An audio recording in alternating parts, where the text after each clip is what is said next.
All right, sorry for the delay, folks. I think I'm going to just jump in right now. Many of you are still coming in, that's fine. We can go do this. You can enter while I introduce our next speaker and our last speaker of the deep learning section of our summer school.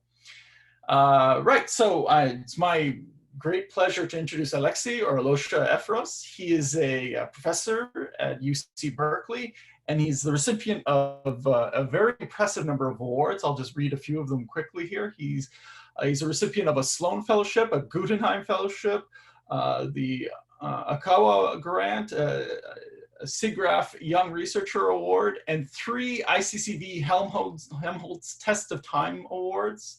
A truly impressive result. The ACM Prize from Computing, and most recently the Diane S. McIntyre Award for Excellence in Teaching Computer Science. His research area includes computer vision and computational photography, and in recent years, in my opinion, has published some of the most compelling and influential papers at the interface of computer science and deep learning. And today he's going to talk to us about one of these other areas of true interest of mine personally, and I hope yours, that is to say self-supervised learning, self-supervised visual learning. So Alosha, if you can turn on your, yep, there we go. All right. So take it away. Thank you very much for a wonderful introduction. Hello, I'm Alexei Efros, and since it's kind of the late in the day, I thought I would give you a little bit of a philosophical view of maybe not even self-supervised learning, but actually, another way I could title my talk is it's all about the data, okay? And so what do I mean by that? So let me give you a little bit of a feel for why the data is so important, that even though everybody knows that data is important, it's actually even more important than that. So everybody can tell you if AI is almost here, on all the everybody is writing articles in the popular press about how the robots are going to kill us, and deep learning is solving everything. You don't need to code anymore. Just, for any given problem, you just label some training data, define objective function, train neural network, and sell your startup for millions. And that's indeed what's happening here in Silicon Valley. And indeed, there are some definite successes. For example, I'm sure you have heard of ImageNet classification, 80% correct performance, quite impressive, 1,000-way classification. Something close to my heart, planetary scale geolocation. You give a computer a photo and it tells us where the photo was taken from, kind of like automatic GPS. Even things like image captioning, right? So you give it image to a computer, and the computer spits out a sentence. For example, look at this. On the left, on the right here, a group of people posing for a picture on a ski lift. This is amazing. This is basically singularity is here, right? It figured out that it's posing. It's really we're close to the singularity. But as you probably have noticed, maybe something is rotten in the state of Denmark. Maybe things are not so rosy. Image captioning, for example. Okay, so yes, it does pretty well. You give it an image. For example, I downloaded this image from the internet. I ran it through a caption, and it says a car parked by the side of the road. Okay, that's pretty reasonable. Maybe a road in UK or something, or Australia, but still. But then I went to the internet and I looked at cars, and that basically most of the cars, for most cars, that caption would perfectly well suit most of these pictures, right? And so then I tried something a little bit off the beaten path. For example, something like this. And it tells me the same thing, a car parked by the side of the road. Or something like this. Yep, it's a car parked by the side of the road. So there is a car, there is a road, maybe some side, right? But it's basically, you can start seeing that maybe it's not really doing anything magical. Maybe it's doing a little bit of nearest neighbors, and maybe not so well. Image classification. Yes, performance on ImageNet is top 1 performances are around 80%. That's true. But if you take that classifier, the ImageNet trained classifier, and you just run it on like YouTube video or just walk around with it, the performance in the real world drops to about 30%, right? Huge, huge drop. And why is that? Well, a lot of it is because ImageNet is a very special type of data. So for example, here's my favorite class on ImageNet, the t-shirt class, right? And here are t-shirts in the real world. And so it's, in a sense, it's not even fair to ask the computer to figure out that these two things are the same thing. They're different, right? So what it's good at is recognizing ImageNet t-shirts, not real world t-shirts. Geolocation. So I said it's close to my heart because in 2008, we, James Hayes and I did a very cute little paper on just basically, we downloaded 6 million geotagged images from Flickr, and then we just did a simple nearest neighbor. We call it IMP GPS. Just very simple nearest neighbor. You know, it worked pretty well. And then 10 years later, Google kind of followed up on that study, and they had a deep network, and they also had a order of magnitude more data. Okay, and the results were much, much better, obviously, right? But now, of course, here two things are changed, right? The algorithm is different, and of course the data is much more. So which one was more important? What do you think? Well, luckily the authors did an ablation study, and guess what? It turns out that if you take the same amount of data, if you do an apple-to-apple comparison where you hold the data constant to 6.2 million, they're basically doing the same. The old school nearest neighbor actually even does a little bit better in some regimes. Okay, so this is something to consider, that a lot of the time you think it's the algorithm, but it's actually the data. And and data doesn't really get as much respect as it needs to, really, because everybody's thinking to publish a nearest paper, it's all about the algorithm. Then maybe like you think about, okay, what kind of pre-trained features to use, and then the night before the deadline, oh, I need to run it on some data, right? But that's not the right way to think about it, because data is, in some sense, much more important. So this is a classic example from 90s from phase detection. So phase detection didn't work, and then boom, it started to work around the end of the 90s.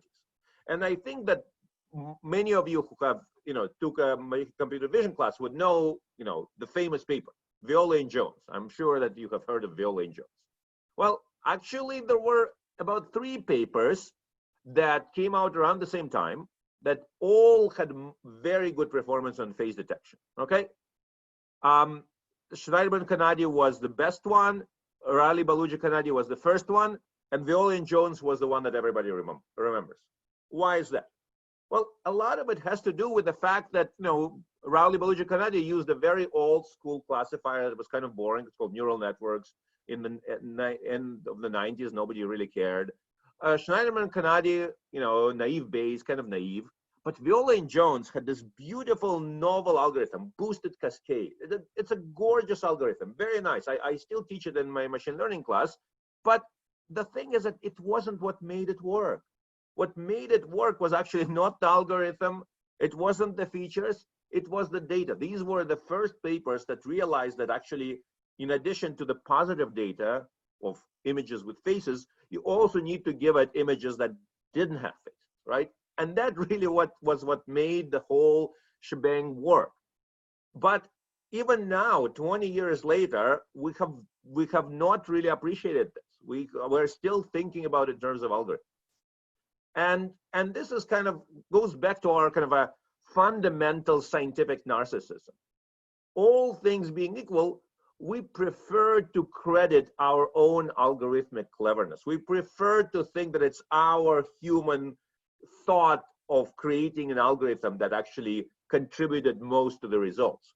Whereas oftentimes, it's maybe the data, which of course is much less impressive because the data is just the environment out there. So it's not really quite, it doesn't give us any credit to say, oh, it's the data, right? But I think as true scientists, we need to really be open to the possibility that it's not as much the algorithm as it is the data.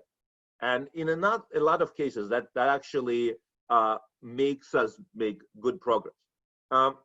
Here, I just want to point out a wonderful old paper out of Google.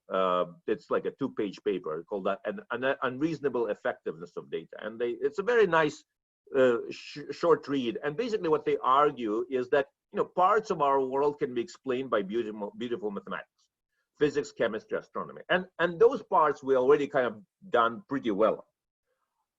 But some parts cannot, psychology, biology, economics, and AI. These are the things that we don't have good equations for. Even in economics, they think that they have good equations, but actually they don't. And this is exactly where the magic of data comes in these kind of harder, squishier, kind of evolutionary driven areas where we don't have nice compact formulas. So for example, if you look at like how, if you want to depict smoke, for example, in computer graphics, well, you just plug in Navier-Stokes, some parameters, and boom, you have beautiful, realistic smoke.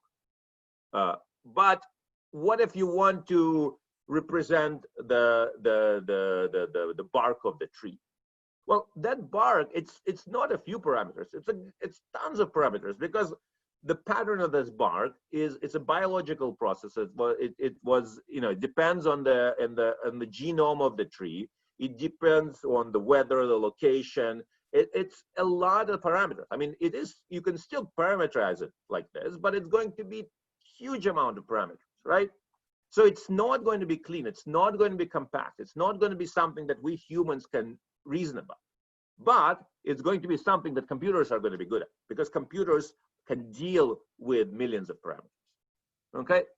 And so you can think of this is a slide from Antonio Torralba. You can think of the whole learning spectrum, right? So kind of the number of data and what you can do with it.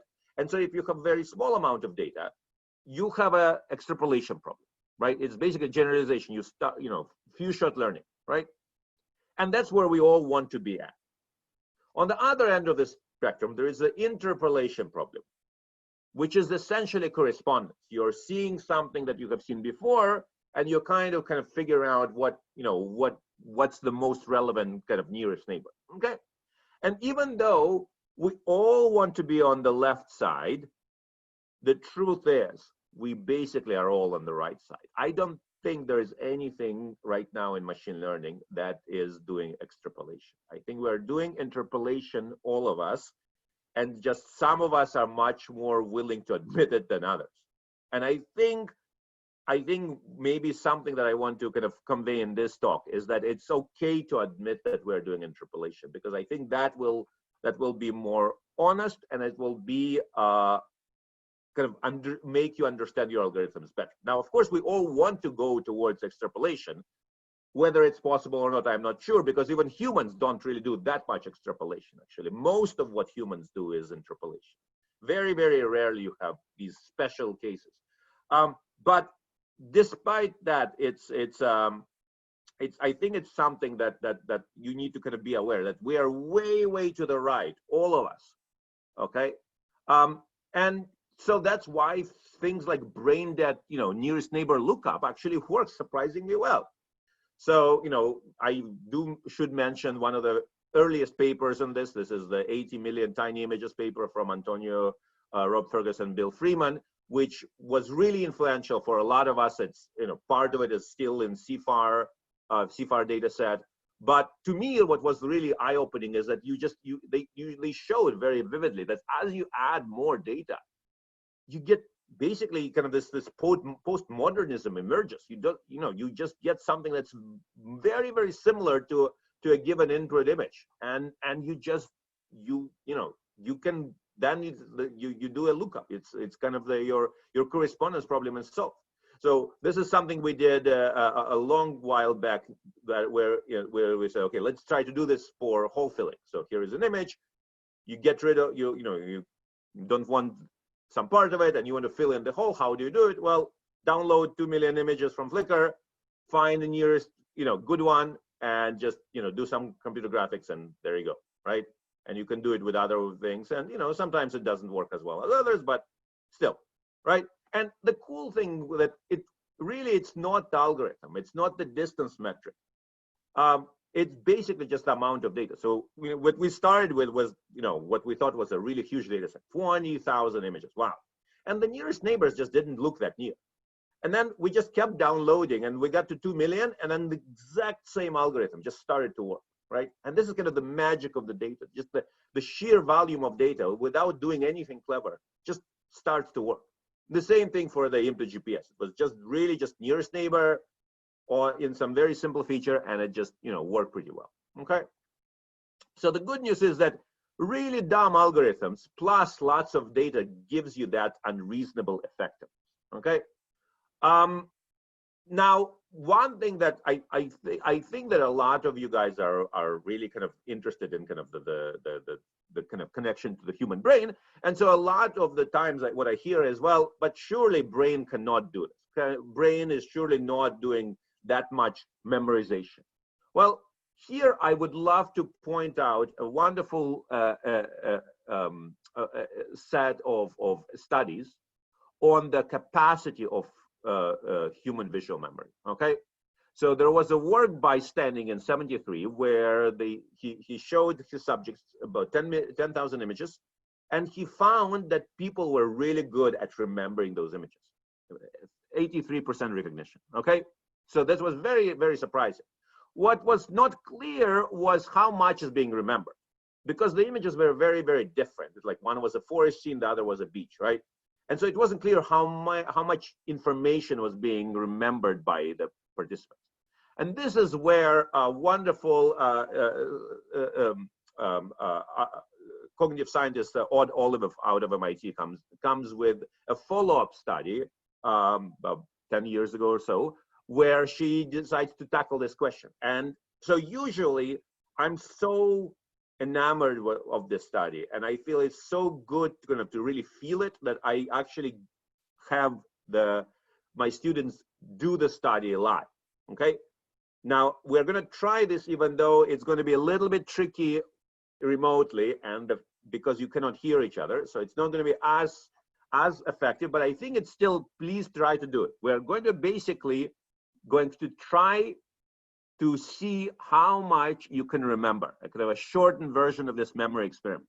And we're going to compare different things. We're going to compare different categories. We're going to compare different exemplars of the same category, or we can even compare the same exemplar but different state. Okay, and we're going to see how well you guys do. Okay, so for this task, I'm going to show you lots of images, and this is directly Odd's experiment, and then your task is going to be to detect if you have seen something before. Okay, and when you see something before, you're going to clap. Okay, so it's much more fun when everybody does it together, but technically we cannot have everyone's microphone on, so just clap in your home, and then we can compare notes. Okay, and it's going to go pretty fast, so start clapping. Okay, let's do it. All right, let's do it.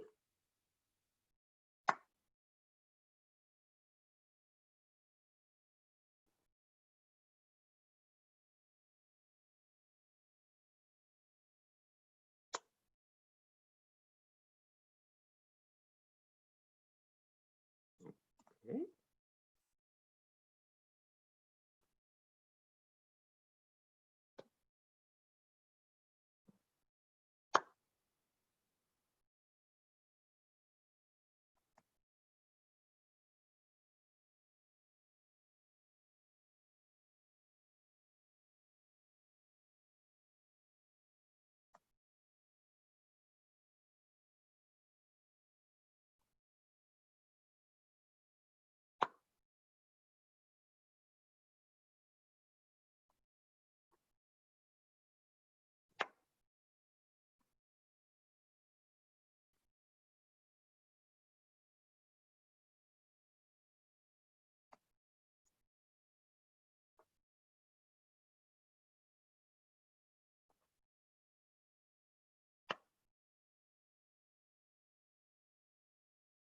All right, so this is a very short version of the experiment.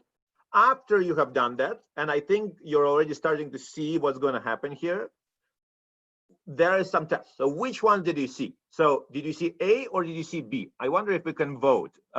Can you raise your hand if you saw A? Oh, no, actually, can we actually do a vote? Is there a way to vote here? Yeah, they're raising their hand. Okay. So, but is there like A versus B thing? Can we do like A versus But we're gonna B? do it one at a time. So Okay, let's do it. Yeah. So how? Okay, raise a hand for A, and now let's raise hand for B. Do we have? We have A by a landslide. All A right. was more than Look a at this. So we're pretty good. Okay. But now let's try something a little bit harder. Okay, it's the same category. Let's see who is A. Raise hands for A. about 64. Okay, let's raise for B.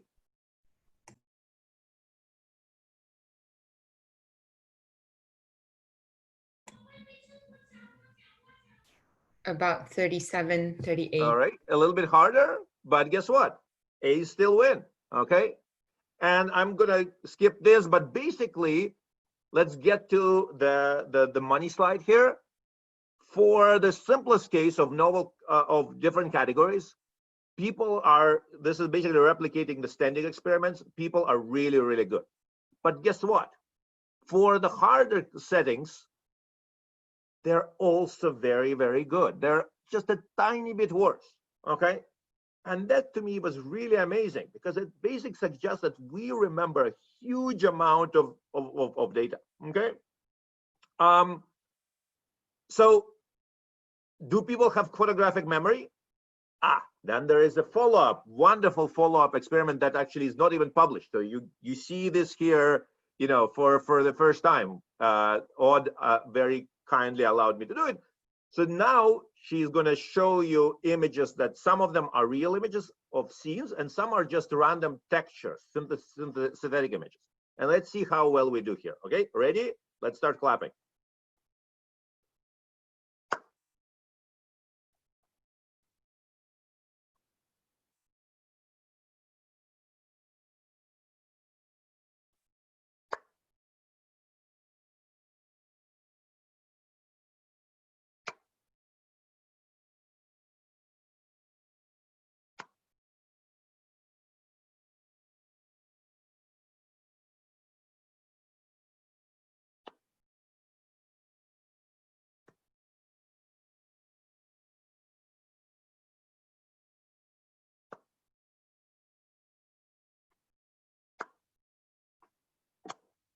All right, so as you probably already felt, the scenes were just as good as objects, but the random textures were basically at chance level, okay? We are really not, we're not doing really photographic memory. We are really doing this in some sort of a feature space, okay? So here, maybe I can pause a little bit for questions on this. Okay, there's a lot of things here that hard for me to read. So are there any questions that? There are a couple questions. Okay, why don't you just read it to me? Because I see that the reason I do computer vision is I don't see very well. Sure. Actually, we have one hand up. Okay. Rishav, do you want to ask your question?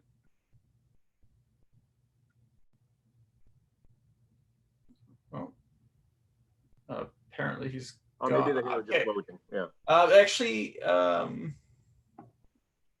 no, okay, it was a mistake.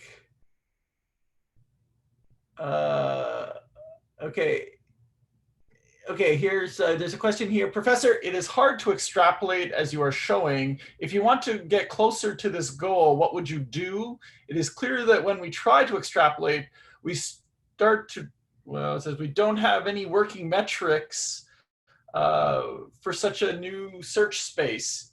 And copying current ones can halt the effort.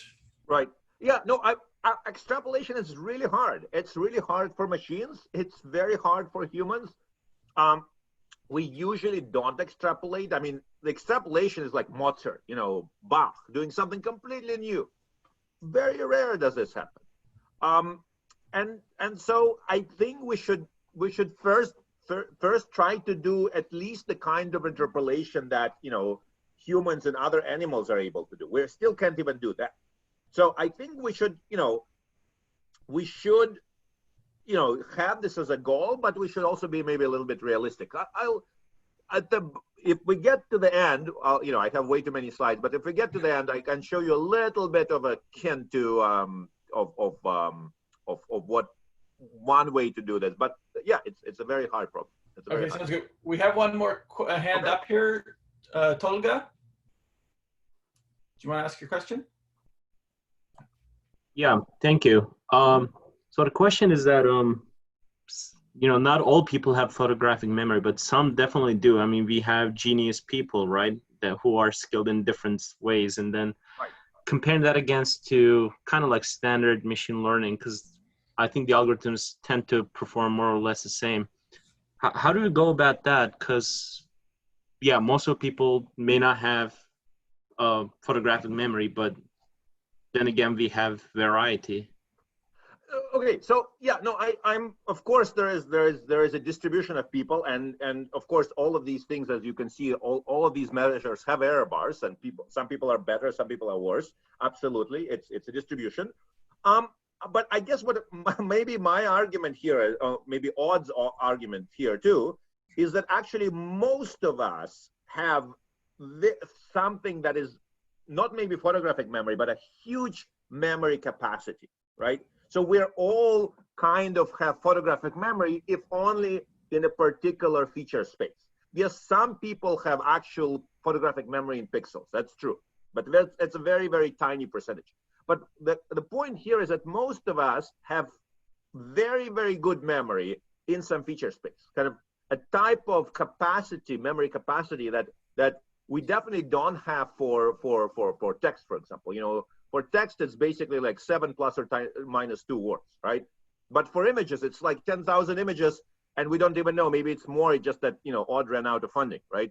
So it's, I think that's kind of an interesting insight into the kind of ways that the human brain processes information, that it looks like the brain is doing much more interpolation than we give it credit for.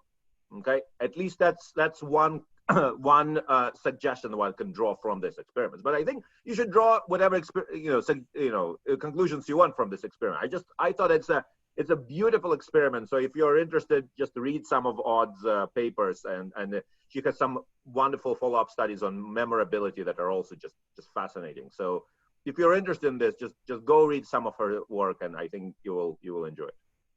Okay, so let's now go a little bit, now go back to actual topic of the summer school. Where do the ConvNets come in? Well, they come in exactly here, because ConvNets have this huge capacity. Who knows? Maybe even unlimited capacity, right? For remembering data. And they're remembering the data in some kind of a feature space, right? And that feature space is focusing what is important. So it seems like the ConvNets are really capturing the type of behavior that we see humans do much better than all of the kind of earlier, SVMs or whatnot, which were very much capacity limited, okay? But with huge capacity, of course, comes huge temptations, right? So ConvNets can actually memorize anything. So there is a beautiful paper on rethinking generalization that, if you haven't read it, I very highly recommend it, which basically showed that, look, you can take ImageNet, you can scramble the labels, you can just randomize the labels, and the ConvNet can still remember that randomized nonsensical data perfectly fine. It will maybe take it a little bit longer, but it's going to do it, right? So it no problem doing that. And ConvNets love to cheat. They love to find ways to basically solve the problem without really understanding what they are doing, okay? And I would argue here that semantic supervision can be partly to blame for this. So what do I mean by that? So here is your classic ImageNet classifier. So you give it an image of this dog, and then you spit out, and it spits out a correct label, Sheplet sheepdog. Okay. And now what we can do is we can basically give it a kind of perturbed, a texture synthesized version of the input image, something like this. But guess what? The network is perfectly happy to still say that it's a sheepdog, or here, or here. That's all the same sheepdog. So what this suggests is that the network is not doing what we believe one needs to do to solve the computer vision problem. Occlusion boundaries, figure ground, kind of figuring out where the object is and where the background is. It's not doing any of that. It's basically just looking at the image texture and using just that to come up with the correct label. And the point here is that it doesn't need to do any of the hard things, because basically texture recognition is enough to solve this, not a very hard problem. It's only 1,000 classes, right? And you don't need to work too hard. Here is another example from action recognition. So let's say in action recognition, you're given a video. Let's say that this is opening of a fridge door, and then you need to predict. Is it picking up cup? No. Is it slicing bread? No. Is it opening fridge? Yes. Right. And again, computers are like a 99.999% performance on this task. Everything's great. But then when you look at see what it's actually doing, it's not tracking the hand. It's not recognizing the fridge door. None of that. It's basically just fine. It's not even looking at every frame. It's looking at the frame of the open fridge door. And it's basically, again, doing texture recognition, and says, look, that's enough for me to correctly solve the problem. I don't need to do anything else. Okay. So this is kind of disturbing, because it basically suggests that this kind of a sparse semantic supervision, it's kind of like, memorization. Like, there is some core class that you never went to the whole semester, and then tomorrow is the final exam. And what do? Well, you get some exams from previous years, and you cram, right? You basically just memorize, question, answer, X, Y, lots of these pairs. And then you go to take the exam, and guess what? You actually do pretty well. And we all know cramming works, right? So you do well on the exam, but did you actually learn the material? No way. So this is the issue, that we're raising a generation of algorithms who can only cram for the test set, but don't actually know the material. Okay, and this is worrisome, right? Because this is why generalization is a problem. This is why extrapolation is hard, because it's basically a lot of the time we're basically overfitting to that final exam, to the test set. Okay, so in this case, it might be good to step back and think, okay, why do we even have vision? What's the point evolutionary for vision? If you ask Aristotle or David Marr, they would say, to see what's where by looking. That's an okay reason, but it's not really the deep reason, right? Because then you can kind of ask, well, why do you need that, right? Well, if you go all the way down to Darwin and Dawkins, they would tell you, well, you need vision for the same reason you need everything else, to make babies who make babies who make babies, right? That's kind of the evolutionary reason. Now that, if we can codify that and, do simulate evolution, that would be awesome, but we cannot do that. So we can try to think something in between. And the something in between, I would argue, a good in between goal is to predict the world, to see what's going to happen next. That's why you need to have vision, because vision allows you to extend your prediction horizon. It kind of tells you farther into the future what's going to happen.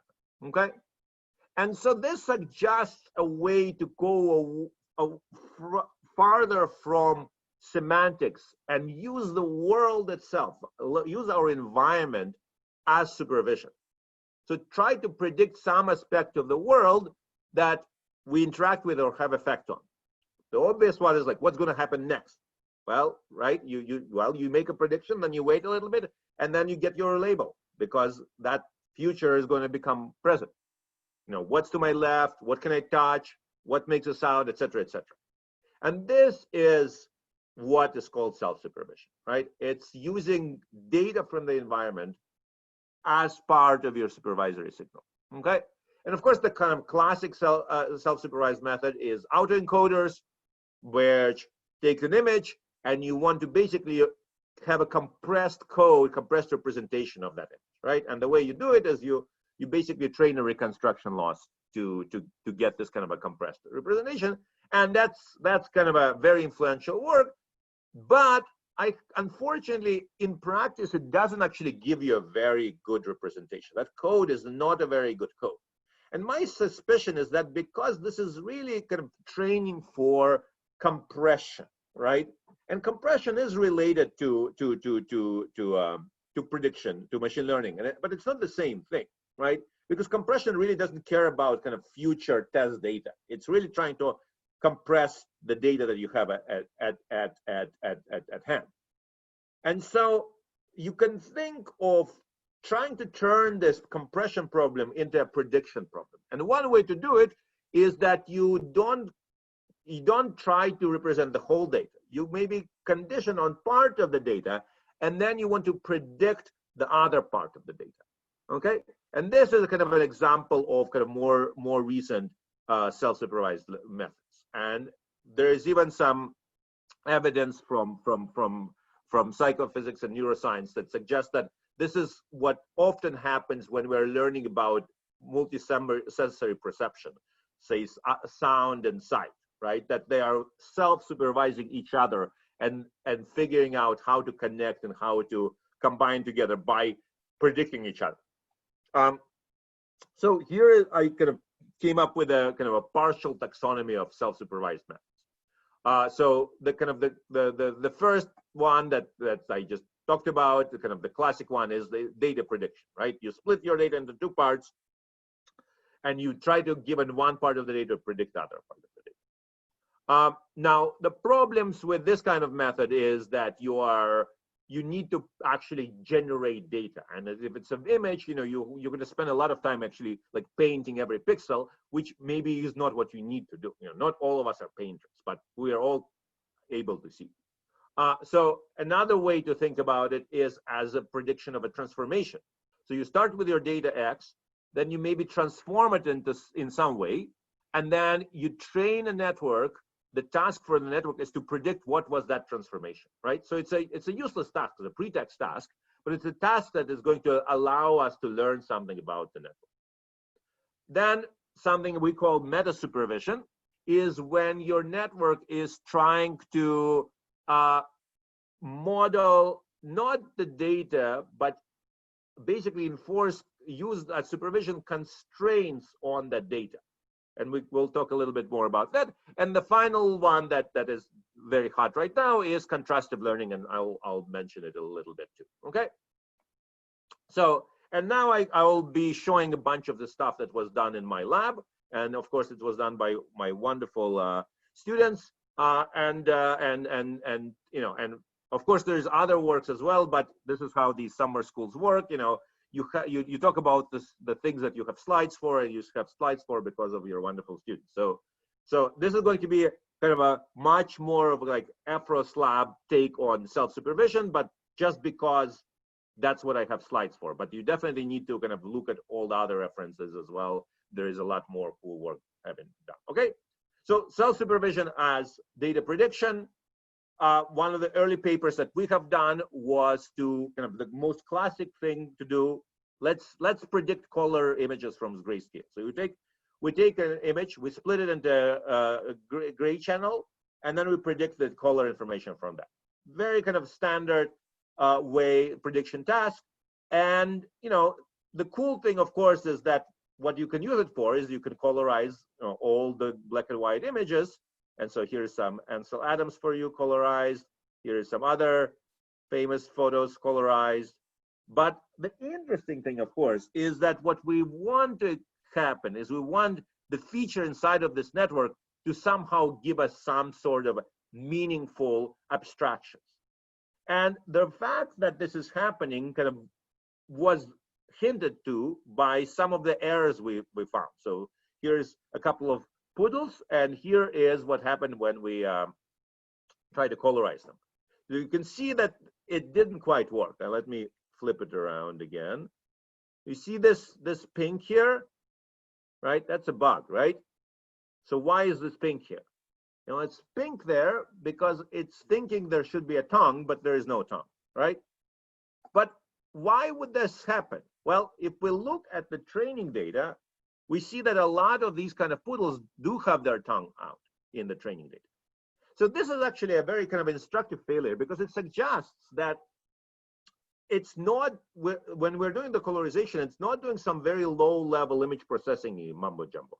It's actually recognizing that this is a dog. It's recognizing this is a poodle, and then it's expecting to see the dog, the tongue being out, right? So it's actually doing pretty high level semantic reasoning without any semantic labels, okay?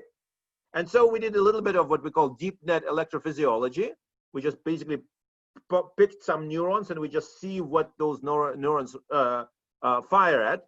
And we found that, you know, in COM5 level layers, we found a neuron that, you know, fires on sky, trees, water, faces, dog faces, flower faces, right? And this is all with just supervision in terms of color, right? Just giving it color images as supervision.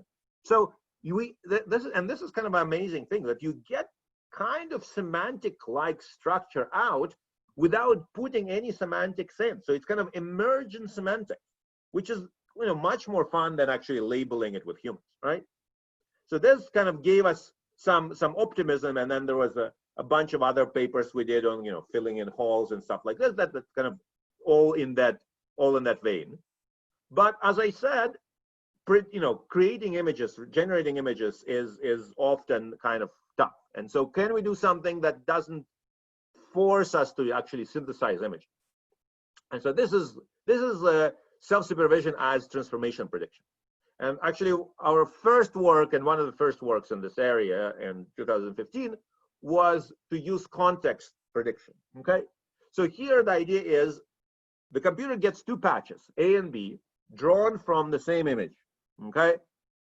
And the task is, given patch A, predict where patch B should be in a relationship to A, okay? And again, this is kind of the interactive part. I asked this audience, where should it be? And the audience says, oh, bottom right, which is correct. And then I asked the audience, why do you think so? What made you think this is the right way to do it? And then somebody said, well, because, you know, that looks like the top of the bus, and that looks like the side of the bus, okay? Aha. It's basically kind of connects you to the buses you have seen before, and then you say, okay, this is the top, this is the side, and then it, you know, that solves the problem, right? Imagine though that if you're from some country where you've never seen a bus in your life, you lived the whole life without ever seeing a bus, would you be able to solve this problem? No way. I would claim that probably would be impossible. Okay, so now by forcing the computer to solve this completely useless pretext task, the hope is that we can get the computer to learn about buses, because if you don't learn about buses, you cannot solve this task. Okay, that's kind of a reasoning of this, right? So basically what we did is we just ran a whole bunch of images, picked a random patch, picked patches around it, put it in the Siamese network, and basically just trained it for like 3 or 4 weeks, right? Lots and lots of training, okay? For this pretext task, okay? And then at test time, we kill one of the legs of this thing, and then we can use that learn feature and see what we can do with it. And the simplest thing, I always like to do nearest neighbor because it's kind of very telling. You know, what we can look at, what in that feature space, give a new input patch. What are the nearest patches? And look at this. What we get is we get correspondence across instances. Even emerge, even though we never gave it any labels across categories. There was no category labels. All the labels were one image at a time, and it's still, it again, emergent, used context to learn about about connection between things. Okay, and this is okay. This paper was very much inspired by Word2Vec, so that you have seen this already in NLP, but it's kind of cool that the same kind of argument also works for vision. Okay, and it kind of gives you hope that okay, we don't maybe need to give the human labeled semantics. That a lot of the semantics can emerge on its own. Okay, here is another. You know what? Hold on. Let me stop sharing because here I need audio, and I know that it's not gonna happen. Audio is not gonna happen unless You can. yeah, I think now it should work. Okay, so this is kind of going back to the SA work on different modalities. We wanted to see if we can use self-supervision to connect different modalities, in particular sight and sound. So there is this wonderful experiment called the McGurk effect. All right, let's see if it works. Ba, ba, ba, ba, ba, ba. Okay, do people hear the sound? Yes. Okay, what is the, let's see, maybe the organizer can tell me. What is the guy saying? I can tell you. I heard ba, ba. Ba. Yes, exactly. Most people see ba. Okay, now listen again. Ba, ba, ba, ba, ba, ba. Okay, now most people hear him say fa with an F. Okay, yes, hopefully most people have heard that. Well, the truth is, the visual, the audio is exactly the same. The only thing that changed was the picture. The audio soundtrack was exactly the same soundtrack. But because of the lip movement, we hear it as fa instead of ba. And this is called the McGurk effect. And this is really, really powerful. Now that you know about it, I can play it again and you will still be able to hear the difference, right? Even though you know it, but it's a very, very strong effect. Okay, and this suggests that there is a very strong and early connection between the different senses. Okay, and so that is what we wanted to try to do. We wanted to try to learn a representation that would combine early on the audio and the visual. Okay, and we wanted to train it in a self-supervised way. And so one simple way to try to do it is to say, okay, let's train it with this kind of like a real versus fake kind of thing, right? So we will, let's say we pick pairs that is correct, right? So this is the video and the audio that are correct from the same YouTube video. And then maybe, for incorrect, just give some random audio from some other video.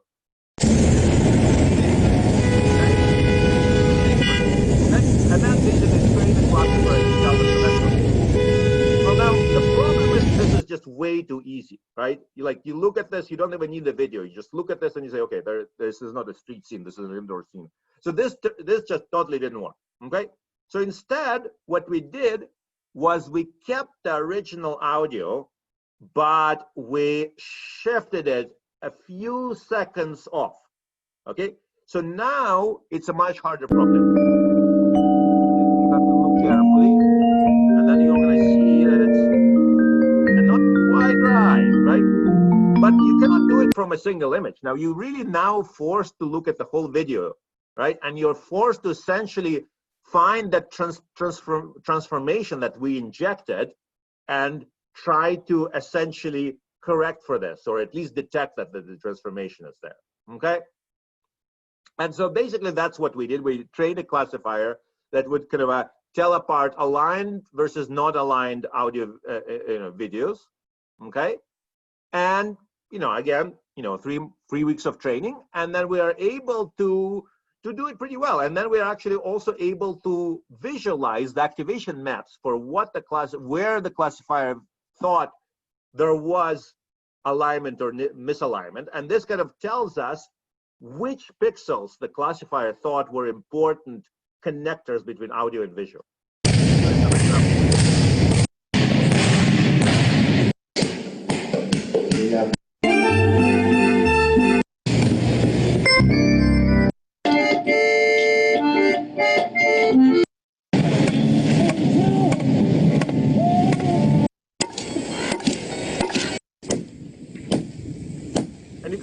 not just the stuff that moves. There was some water, for example, in the background that didn't move. Okay. And then we thought, okay, we could actually use this feature now, this learn feature, to do something cool. And so what we did here is try to separate source separation from on-screen to off-screen. So, for example, were able to show to the rest of the world the unshakable Japan-US alliance. Thank you so much. And then you have the translator behind the screen. And now we want to basically find out which pixels are, which audio has evidence in the pixels and which doesn't, and separate those two from each other. And so here is the on-screen portion. Here we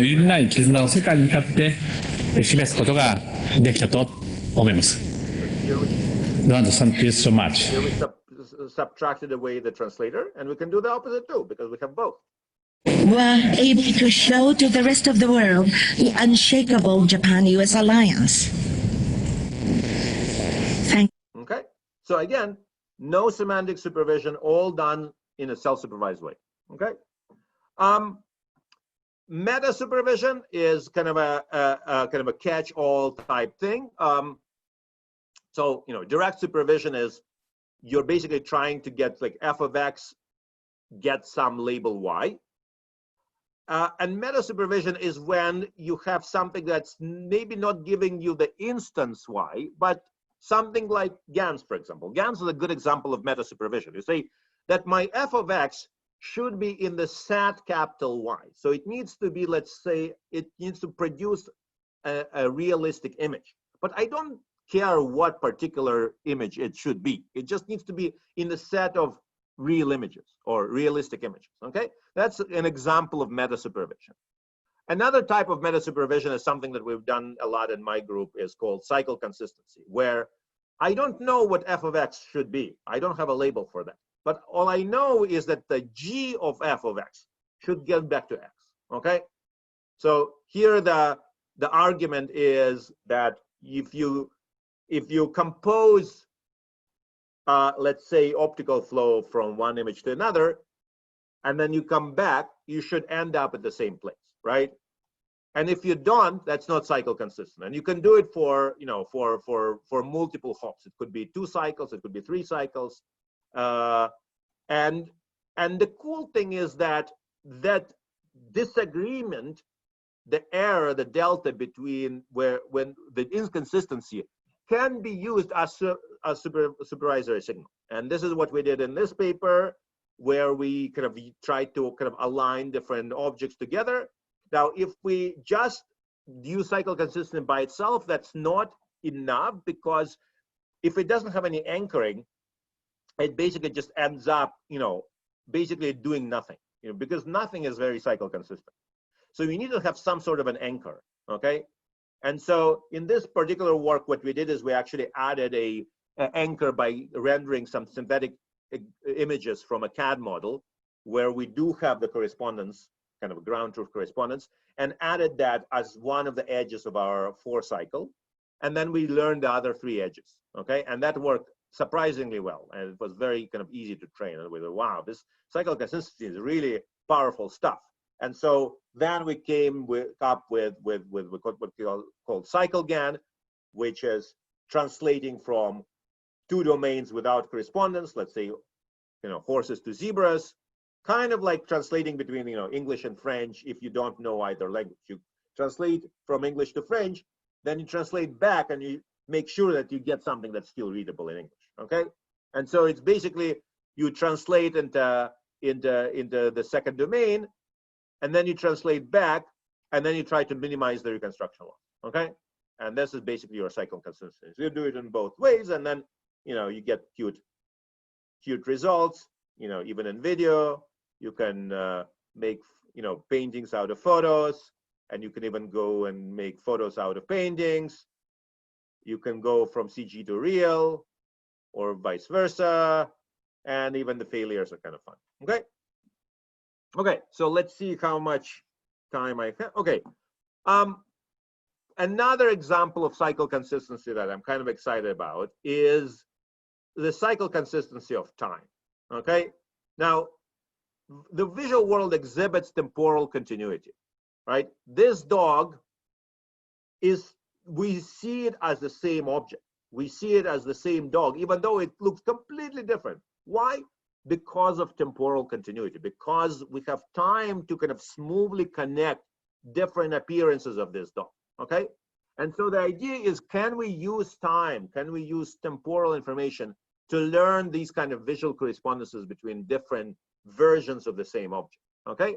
And here we basically do the same kind of cycle consistency story, except we do it now in time. So given a video, we're gonna learn a dip tracker that goes and tracks back in time using some feature. And then we track backwards to where we started. And if everything was right, we should end up where we started, right? But if everything is not right, we now have at least supervisory signal, this disagreement, to propagate back to get our tracker better and to improve our tracker, which will improve our correspondences, which will make it better and better. And here's a video of kind of a training in action. And you can see that as the training progresses, it gets more and more and more cycle consistent, and we get better and better features, again, without any semantic supervision, just using the temporal information in, present in the visual world as supervision, okay? And then at test time, we just do this nearest neighbor, and then we can, we can propagate labels and all that stuff. You can look at the paper for that, okay? Now, the last part, this is kind of the most exciting in the last maybe half a year, is the use of contrastive learning for self-supervision, okay? And the contrastive learning is very related to the very old works on triplet loss and Siamese networks. So basically what you do is you say that some pieces of data should be close together. There should be invariance between them, where other pieces of data should be far away from them, okay? And you basically train a network using these kind of injected invariances, okay? And typically in most of the kind of modern papers, that invariance is kind of user-defined through data augmentation. So you say, okay, I'm going to crop an image, and I say, the cropped version of the image should be the same as the original image, right? Make them closer, or maybe illumination, or maybe blurring, etc., etc., etc., right? Which is fine. It works quite well, but you can see that the choice of data augmentation, the fact that you're using crops, is because for something like ImageNet, crops are very useful. Okay, for other data sets, crops are actually a very bad idea, because you want to actually remember the particular XY positions. But for ImageNet, it's very good. So you're kind of incidentally kind of injecting some of the human biases by your choice of augmentations. So what we thought is, like, can we do contrastive learning, but get augmentations not from the user, but again from video? And this is our very recent paper on kind of continuing this kind of a cycle consistency in time story, but now using contrastive learning, okay? And so the idea here is that we're going to take a video and we are going to make it into a palindrome. So again, a cycle. So we're going to basically take the video from T to T plus K, and then turn it around and go back down to T. So now it forms a cycle, it forms a palindrome, okay? And now we can make it into a graph. And the goal is that we start from the beginning, and we're going to do a kind of a random walk on this graph, but we're going to steer the random walk such that it ends up where it started. So the same kind of cycle consistency constraint, okay? And so the green is our positive and the red is our negative. But the cool thing is now the augmentations are not produced by the user. The augmentations are produced by this implicit tracking procedure that tries to find the tracking between the start node and the end node. And also it's nice because you can have multiple it doesn't have to do max pooling. It can do kind of a probabilistic set of tracks, okay? So it's basically a very kind of a standard kind of Markov chain kind of story. You represent image as graph, and then you have a transition probability matrix from image from one frame to the next frame, and then you're basically just chaining those together into like a Markov chain. So you're basically multiplying your transition probabilities, and then you're learning your feature such that you end up with most of your weight on the target node that you started. Okay, so it's again very much a self-supervised story, and compared to the previous work here, where we see that occlusions are kind of not very well handled, we are actually able to handle occlusions in a much better way. Okay.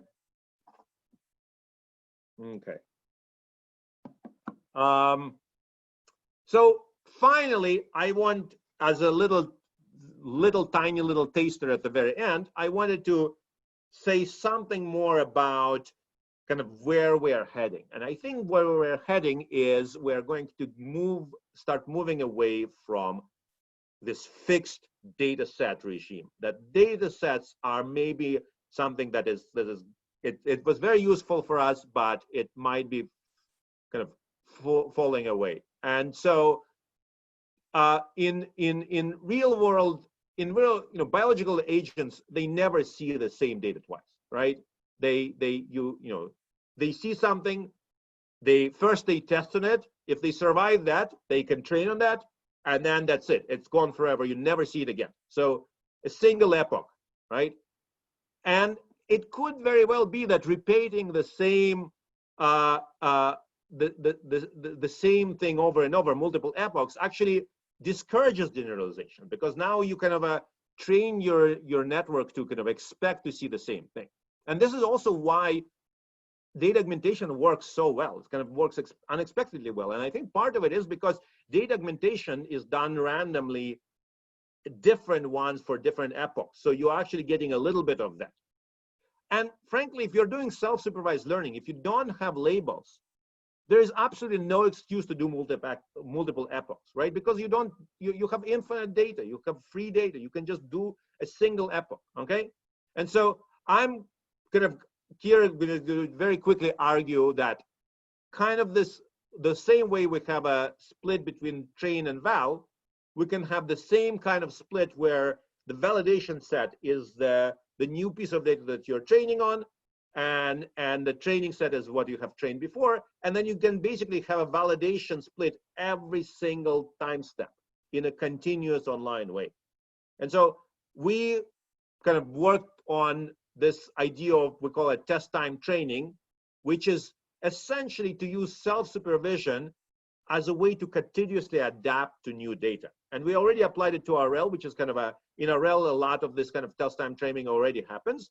But beyond RL, we have been looking at it recently, and I don't have time for this. I'm going to skip this. I'm just going to point to this paper that basically shows you a very simple kind of hint of a way to use self-supervision to try to kind of adapt to new data as you're going along, and without really allowing for a fixed data set. Okay, so in summary, a lot of the magic is in the data, and machine learning algorithms are something that we need to be very careful of, because they, given the opportunity, they are going to cheat. And so one way to kind of discourage cheating and also encourage the use of more and more data is using self-supervision. And so this is kind of I think an exciting direction that kind of allows us to use more data and encourages less cheating. And and sometimes even not having a task is a good idea, but I didn't have time to talk about this. Oh, sorry. Okay, and thank you. And I'll have a tiny bit of time for questions, but we can continue on with in one-on-one. Okay. Okay. Well, thank you very much, Alosha. Yeah. So if you'd like to ask some questions, please raise your hand. We have about 10 minutes for questions. So. Tolga, if your hand is still up from last time, I'm sorry, but if you have a new question, you can go ahead and ask it now. Yeah, there you go. Always have questions, Aaron. But two things that could actually follow up each other. That one thing is that in your experiments, have you realized that the way you cut certain images affected the results, or did you totally randomize it? Because if it's a certain thing that could reveal the physics understanding of an image, maybe cutting it can make it difficult. And that being said, do you think for scaling vision-based understanding or intelligence, is it a better method to consider like common sense reasoning and building a internalized graph in which you have like generalized notions of objects that kind of relate to each other, or self-supervised methods exploiting the data better can actually be just as effective or even better? Okay, so the first part is yes. I mean, the details matter, I guess, is the answer to the first question. And kind of which part of the image you hold off, it matters a lot. The same way as in the contrastive methods, like how much you crop really matters a lot. Absolutely, these are all, the details matter. I think the second question is a very good kind of broad question. I'm maybe going to be a little bit in a minority opinion here. I think that you cannot teach computers common sense, okay? In the same way that you cannot teach humans, babies, common sense. Either they figure it out for themselves or they just don't figure it out at all, okay? So this is not definitely the accepted view, but I'm pretty convinced that this is something that needs to emerge. Common sense needs to emerge. I don't think there is any way you can teach it, because any way you're going to teach it, you're going to overfit, okay? Because common sense, I think, requires huge amount of supervision, and that supervision you cannot get from a teacher. You can only get it from the data itself. So I believe that, yes, we want to have this kind of object graphs. We want the whole concept of an object. Like if you talk to psychologists, especially like, a developmental psychologist that talk about, babies learning, right? Most of them never talk about, they say, oh, the baby detects an object, but they never even say like, how do they know it's an object, right? The kind of grouping together of pixels into an object is actually a really, really hard problem. And how do you do this? Nobody actually has, most people just assume it, or in computer vision, they just, okay, let's just run, our CNN or something, right? But this is actually something that's really, really hard. And so I think that the way we get common sense is that we need to start from the basics, right? Before we get to like human baby common sense, we need to get to like worm common sense, then maybe like a mouse common sense, and really build it up from the bottom up. I don't think there is any other way. It's going to be hard, it's going to be slow, it's going to be long, but I really don't believe that there is any other way to kind of impose it from the top. I think it needs to come up from the bottom up. You start with something very simple, like, for example, this temporal correspondence that I showed is kind of one way to kind of do object instantiation, to find objects in the mess of pixels. When once you find objects, maybe then you can kind of get connection between those objects. So we wrote a paper a few years back called the Visual Mimics that kind of sets out this bottom-up view of kind of emerging connections and emerging knowledge that you could call common sense. But that's my view. I'm not saying that's the only one. And I think I'm trying things from the bottom up. There's plenty of people trying it from the top down. Probably we'll meet somewhere in between. So we'll see. Sounds good. Sumi?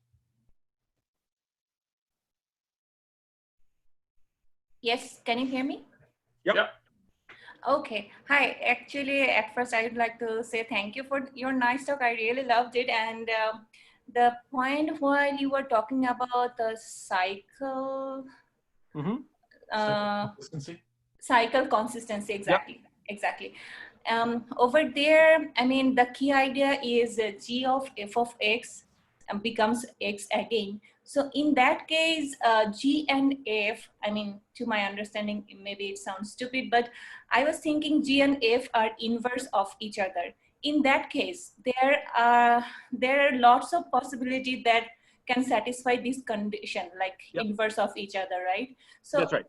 How can we approach to the solution we are looking for? Or very good point. So you see, this is the typical problem with academics, you know, because I had so many things I wanted to talk about, I kind of skimped on the details. So think of this as a little bit of an advertisement for actually reading the paper. So what happens is that you're absolutely right that just cycle consistency itself can produce like trivial solutions, or like when nothing happens, because the obvious thing is like one is the inverse of the other. You just make both of them identity and you're done, right? So what we have in CycleGAN, for example, there is another constraint, and that other constraint is basically an adversarial loss, a GAN constraint that says that, let's say if you're translating from a horse to a zebra, the thing has to look like a zebra, not some particular zebra, because we don't have the label for that, but it needs to be a zebra. And at the same time, it should also cycle back to be that horse. Okay, so those are the two constraints, and this is why it works, because the cycle consistency brings you back to the horse, and the adversarial loss forces you to actually do something, to change something, to make it not just stay a horse, because it needs to look like a zebra. It needs to have stripes. Okay, so those two things working in concert is what makes it work. Exactly. Very, very good question. Thank you for your answer. Diganta?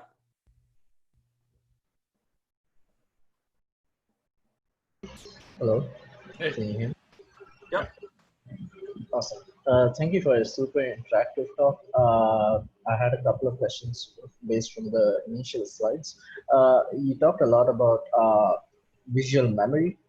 Do you think attention would be a better fitting term over here? Because in terms of visual scenes, human perception might not memorize the whole scene and only focus on discriminative features, which would be more appropriate to term as visual attention on those discriminative features rather than memorizing the whole visual scene.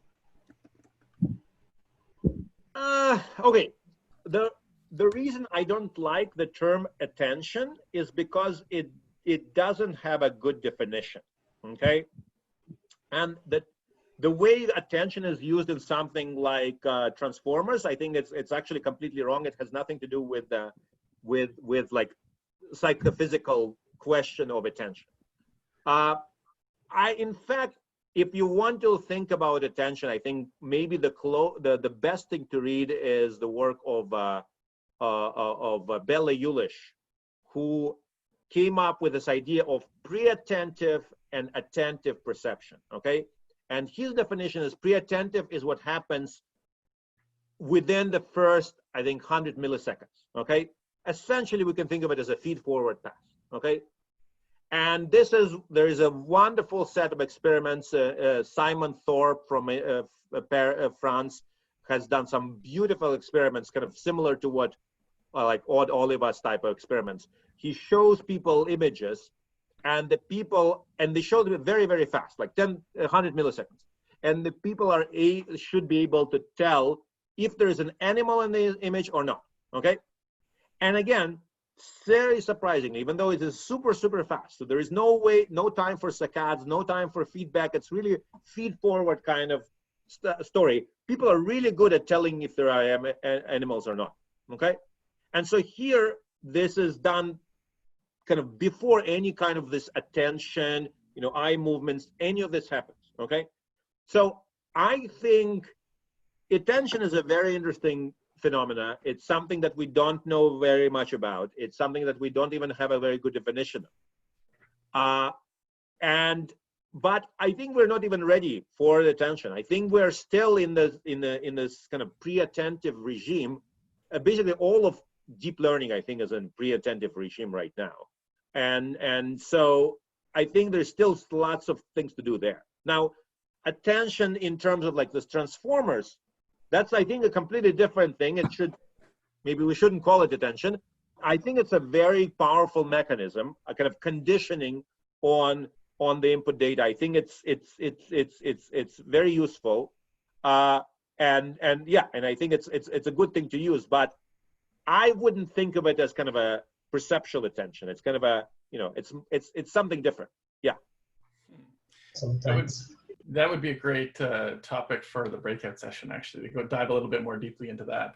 I think that was our last question, and we're going to have to stop now.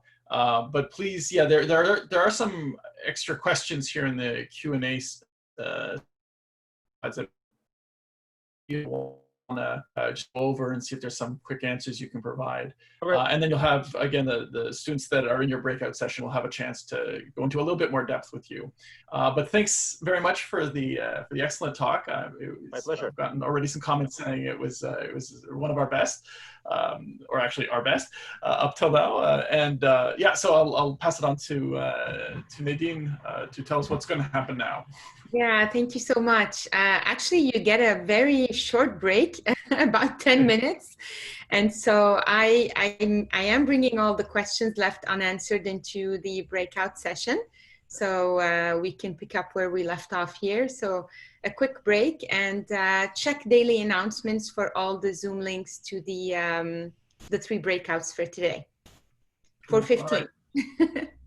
Right. Sorry, you're muted. Can somebody? Okay, so these are the links that I got from in the Google Google Calendar. Okay, That's so right. the breakout is in a different Zoom from It this. is. That's we're right. all So leaving this one now. you can go anytime now, Alexei. Okay, thank you. Thank you so much. Bye-bye.